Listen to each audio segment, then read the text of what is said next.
With any sort of assessment, we're going to start with our inspect, palpate, percuss, and auscultate, right? So inspect, right? So what are we looking for? We're going to start off at the top, and I find it useful to start at the top and work down to their feet. So at the top, we're going to look at their color, appearance, right? Are they pale? Are they clammy? Are they sweaty? What can I see? I'm going to go down to their eyes. I'm going to look for fatty deposits in their eyes. That could be a sign of high cholesterol.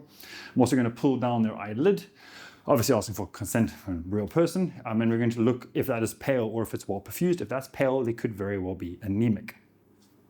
Once I've done the eyes, I can also look for sunken eyes, and I can also get them to stick out their tongue, which would then show me if their tongue is dehydrated or shriveled. That would be a sign of dehydration. So now that we've come down to their neck, I'm going to ask them to turn their head to the left. We're going to assess JVP, right? So jugular venous pressure. So how do we do this? So we turn the head to the left. Why the left? Because the right jugular vein travels straight into the right atria. So it's the most direct route into what's happening in that right atria. We're going to sit the patient at about a 45-degree angle. We're going to turn their head to the left, and we're going to measure where their JVP is. So if you can see their JVP, that's not a problem, right? We are looking for a movement along the jugular vein. What we're going to do is we're going to find the sternal angle, and we're going to measure 3 centimeters up from that point. If the JVP is above that level, then that is a positive for JVP, right? Which means we have an increase of pressure moving into the right atria. Think of it as a traffic jam trying to get through the heart, right? We have a traffic jam of blood flow going through the heart. It can be caused by many things. So that is our JVP. We're now going to look for scars. Like I said, we're moving down the body. We're looking for scars. This could tell us if they have had surgery, maybe they've had heart transplant, maybe we're going to see a pacer, all that type of thing, right? So we started at the top, we're moving down. We are now going to keep on looking. We're going to look into their abdomen. We're going to see if we see any pulsatile mass, which could be a sign of a AAA. And then we're going to continue down to their feet, where we could feel for or see any pedal edema. Or if we want to look at the back, we could also feel for some sacral edema, right? So that's signs of fluid overload. So those, generally speaking, are most of your points of inspection. So we're going to do palpation.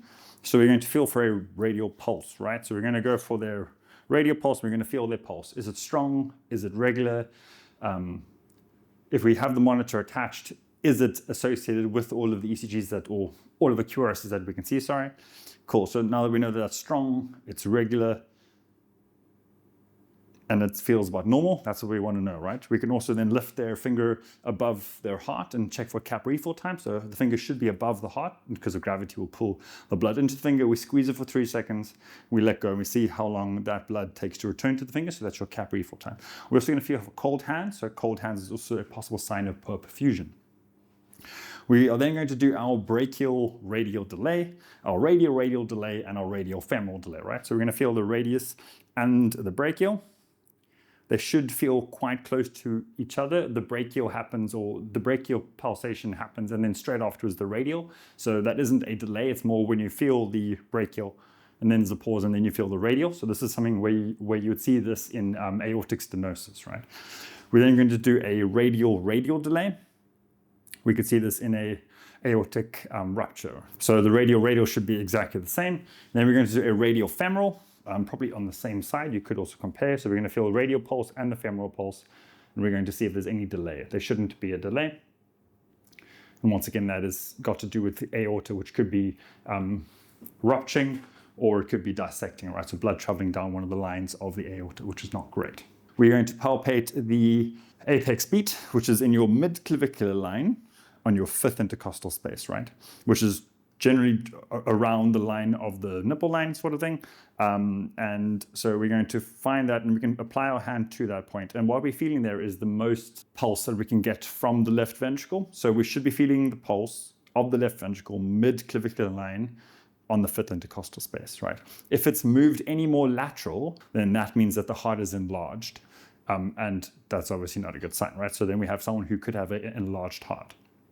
So that's your apex beat. We're also going to then palpate our heaves and our frills. So our heaves is a heaving feeling, which we would get from an enlarged heart, and a frill, which is a vibration, which we get from the valves of the heart, which is a vibration of the blood traveling through the heart, which means we have a murmur of some type, right? Where do we feel? So our landmarks for the valves, which are the same for our heaves and frills, is our 2nd intercostal space, left and right of the the sternum, right? So we're going to find the sternal angle, travel down, that is our second rib.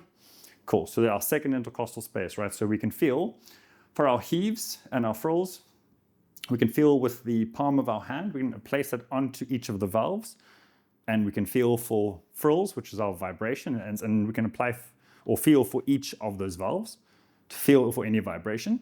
And same thing then for the heaves, which is that heaving, which is the lifting of your hand. That is then a sign that the heart is enlarged, and we can also feel in that same areas, right? Second intercostal space, and then you can move down third, fourth, and then fifth, which is then fifth mid-clavicular. So that's your heaves and frills. So now that we've done our palpation, we're now going to auscultate. So what are we going to be auscultating for? Right, so our stethoscope, we need to use the bell of the stethoscope, so the small back area, and we're going to listen to their heart sounds, right? So where do we listen? So there's an ape to man acronym, right? So we go second intercostal space, right side of the sternum. That gives us our aortic valve. We're then going to move to the left side of the sternum, second intercostal space, which is our pulmonary valve. Then we're going to move one rib down, which is our Erb's point, which is a good place to be able to hear all the valves. We go one more rib down, and then we get to our tricuspid valve, and then we're going to go one more rib down, and then mid-clavicular. So then that will be our fifth intercostal space, mid-clavicular.